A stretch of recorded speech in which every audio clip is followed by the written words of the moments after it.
Hello everybody, welcome back to my channel. Thank you so much for coming back. As promised, I am back with my turkey recipe, and if you can judge by the title, guys, I think I did it. I think I actually found the perfect recipe to produce the juiciest, most succulent turkey there is.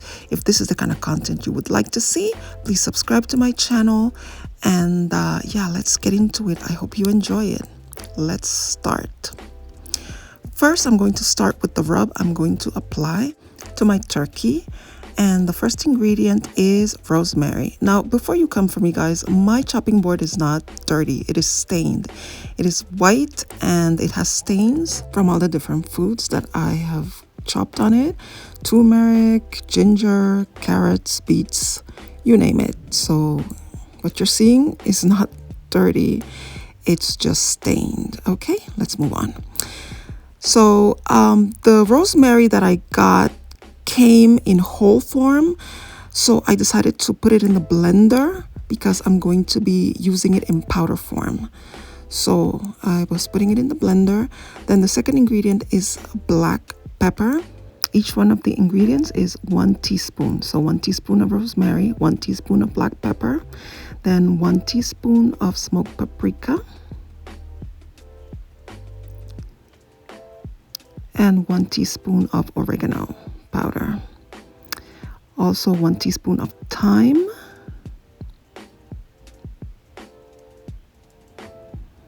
and then we're gonna just mix all of these. This turned out to be a really great rub. I found it in a blog. Hopefully I will be able to post it below so that you will see where I got it from, but it turned out really good. Okay, give it a nice little mixed. Now we're going to prepare our garlic rosemary butter.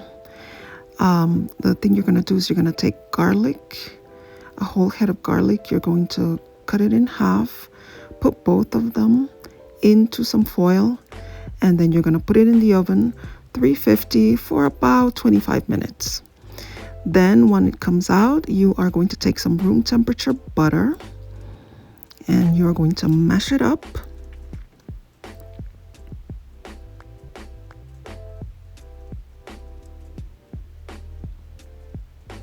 It's important that it's room temperature.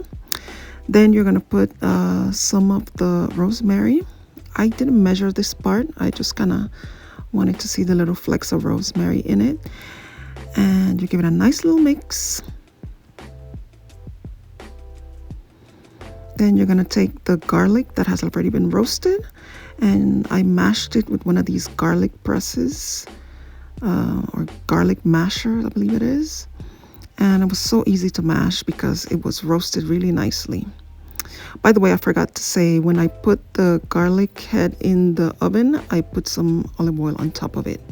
Then you're going to take the mixture, spread it on some saran wrap or any kind of plastic sheet that you can put it in, because we're going to leave it overnight in the refrigerator for it to get solid and for the flavors to kind of get together and, you know, concentrate. Now we have the turkey. It's been cleaned. I separated the skin because I'm going to start seasoning it. I start with salt. I didn't measure. I just kind of went by what I figured it would work. I take the salt and I rub the meat itself. I lift the skin, try not to tear the skin. I lift the skin and rub the salt onto the meat, the muscle itself. And you just keep doing that to different parts of the bird. And what I'm going to tell you that is the recipe that I'm going to be doing with the turkey while I'm salting it is we are going to slow cook it for about 7 hours on low, and then we are going to deep fry it. Why slow cook it? When you slow cook it, it's going to give you that tender, juicy meat, but it's not going to give you that crispy brown skin that you like from the roasting process. The roasting process is going to dry it out And so what you're going to do, instead of roasting it, you're going to slow cook it. And then to finish it off, you're going to deep fry it. And that's how you're going to get that crispy brown skin. Now I am pouring the rub on top of it. And you're going to kind of massage it on top of the skin of the turkey. I was surprised. When I first did the measurements, I thought, oh, this is not going to be enough for the turkey. But it really was enough. I have a little over 10-pound turkey. That was the smallest one I found at Trader Joe's. And I wanted a small one so that I could do this, this dry run, so I could practice before the actual Thanksgiving. And now, after I put the rub all over the turkey, I'm going to be slicing some onion. And that's basically just to put over it and inside it, because this is the flavoring that we're doing the night before. So we put some saran wrap and we let it rest overnight in the refrigerator. And now it's the next morning. I am ready to cook my turkey. Took it out of the fridge. It's so aromatic. I can smell the garlic, the onion. It's just really good because yes, I cut up some garlic and I also put it inside the cavity of the turkey. You just want, all that good stuff to stay overnight, flavoring the meat. I'm taking all the onion that I had sliced over it and inside of it, and I'm just putting it at the bottom of the slow cooker. And I'm gonna be slicing more onions, some thicker slices that I'm gonna put as the bed of the turkey. And also I'm going to slice open more heads of garlic and put them at the base of the slow cooker. And this is going to be kind of like the base for it, where it's going to be resting. And guys, here is the other new step that I'm adding. When you cook the turkey, you're going to do it breast down. That's going to allow the juices to flow to the breast, which tends to have the dry meat. Okay, so now I'm taking that rosemary garlic butter that we did the night before, and I'm cutting it into pieces. And now I'm going to be taking those little pieces and putting them in between the skin and the meat. And so I'm putting it there and I'm kind of softly, gently massaging the little garlic rosemary butter. I'm going to stick it in there and kind of massage it and squeeze it. Very careful, you don't want to break the skin, because the skin is going to be guarding and keeping all the juiciness inside the turkey, so it doesn't just spill out. A lot of it is going to spill out. It's going to render the fat, but you want to keep as much of it inside. And the best way to do that is to protect the skin, to make sure it doesn't, you don't break through it. You don't open holes in it. And that's really going to help with the flavoring, the juiciness, adding more fat to the bird, because that's what we're looking for, juiciness. Okay, so we have all the garlic, rosemary butter already in.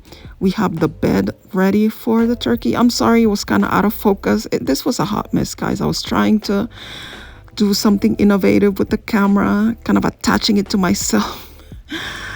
But as you can see, I was struggling to get the 10-pound turkey to fit into the slow cooker. This was the biggest one that I found at Target. It was a 9-quart one. And so I had to cut off the wings and squeeze them at the side or put them at the bottom as much as I could, so that the slow cooker could shut. I could put the lid and it would be completely sealed, because that's the way that you're able to keep the juiciness inside the turkey and it's not just evaporating out of the bird. So there I am, just trying my best to accommodate. And that red thing sticking out is the little tripod that I had attached to my top. I'm learning, guys. I'm trying my best. But anyways, I managed to make it fit. And now I am going to set up the timer. I'm going to put it on low, and I intended to cook it for 8 hours. That's what some people were saying it should be the minimum. But I set my timer to 7 hours so that I could check it. So this is me after 3 hours coming back to look at it, and it's already looking really juicy. I put some tape to secure the top because I felt like it wasn't as low, the lid wasn't as low and secure. So I made sure to secure it with tape so that it will be nice and tight and the juiciness would stay inside the bird. So yeah, it's already looking juicy, guys, and it was less than halfway through. And so now this is after 7 hours. I came with the thermometer. The temperature for the bird of the breast meat should be 190 to make sure that it's fully cooked. And as you can see, it was 204, so it was more than enough. And here my mommy is helping me transfer the turkey from the slow cooker onto a bigger pan so that the liquids could drain, because now we're getting ready to deep fry the turkey. Now guys, I have to pause here and tell you, do not attempt this inside your home. Always deep fry your turkey outside. I didn't have the whole accoutrement with the whole the gas tank and everything. That's why I'm doing it inside, but I took extra precaution. But please don't ever do this inside. Now here I am cutting up some of the meat so that you can see how juicy it was just from the slow cooking process. Now I am putting it in the basket where I am going to put it to deep fry the turkey. Okay, this is very crucial. You have to be very careful. So I am putting all the meat inside the basket. The turkey is falling apart, guys, because it is so juicy, so well cooked. The meat is so soft. Even the breast ended up looking like brown meat. Okay, it wasn't your typical dry turkey breast white meat. It was so succulent. Now before I lower it, I turn off the stove, and then I remove the pan where I'm gonna fry it from the stove, because you still have the pilot light underneath, and if the oil were to spill over and get in touch with that flame, you know what that was gonna do. So I removed it from the stove, and I slowly lowered it and removed from the heat. You can already see that it's already bubbling and it's frying. I measured the oil and I waited until it was at least 200 degrees. And that's when I decided it's time to fry this. And guys, when I tell you that was crisping, this is away from the flames, guys. This is away from the flames. It took about half an hour for all that oil. I used 3 gallons for that size turkey. And because I had already calculated how much I would need. And yeah, this is bubbling. And remember, this is away from the flames. It had already gotten super hot, and I had just put it to the side, and it is still bubbling. I wish I had left it a little longer, but I lifted it to kind of look at it, and it looked brown and crispy. So I said, hey, let me just let it go on for another minute, and I think it's ready. But next time, I think I'm going to let it fry for at least 6-7 minutes, because I wanted the skin to be extra crispy. Okay, and now here I am taking it out. It was extremely hot. I used all the precautions, but look at that, guys. Look at that brown skin. I didn't have to leave it in the oven roasting where it would dry out. And so here is it after I carved it out. Look how soft and falling off the bones the meat was, guys.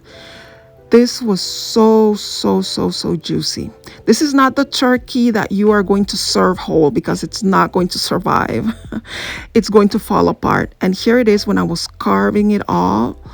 I carved it off so you could see some of the meat. Half of this meat is breast meat, guys. Look how soft, juicy, brown that skin looks. Okay, the breast is usually dry, and not this meat, honey, not this turkey. I was besides myself. My parents, thank God, they were there to help me to film some of this. And they were also, my mom is a vegan, she doesn't eat meat, but my dad and I, we do indulge. And so my dad tasted it. He said it was the juiciest, tastiest turkey he has ever had in his life. So we did it, guys. We found the perfect turkey recipe. Slow cooked, breast down, and then you finish it off with a nice deep fry for that crispy brown skin that you like from the roasting without the drying out of the meat that the roasting usually produces. I hope you enjoyed this video, guys. I wanted to do this before Thanksgiving, so if you didn't have a particular recipe, you could use this one instead. And so leave a comment if you enjoyed this. Thursday is going to be Thanksgiving. Today's Sunday, and I hope you have a wonderful Thanksgiving. And I'll try to record that one as well to see if I can show you a better presentation. So when Thanksgiving comes, I want to be able to record a little bit more of how that one came out. I would have learned from my mistakes and show you a nicer presentation of the turkey when everything is said and done. I want to leave it a little longer in the deep fryer, and hopefully it will be a much better. I'll be able to keep things in frame. So thank you so much for watching, guys. I really appreciate you. Please leave a like. If you would like to see more content from me, please subscribe to my channel, leave me a comment, and I will see you on the next video. Bye bye.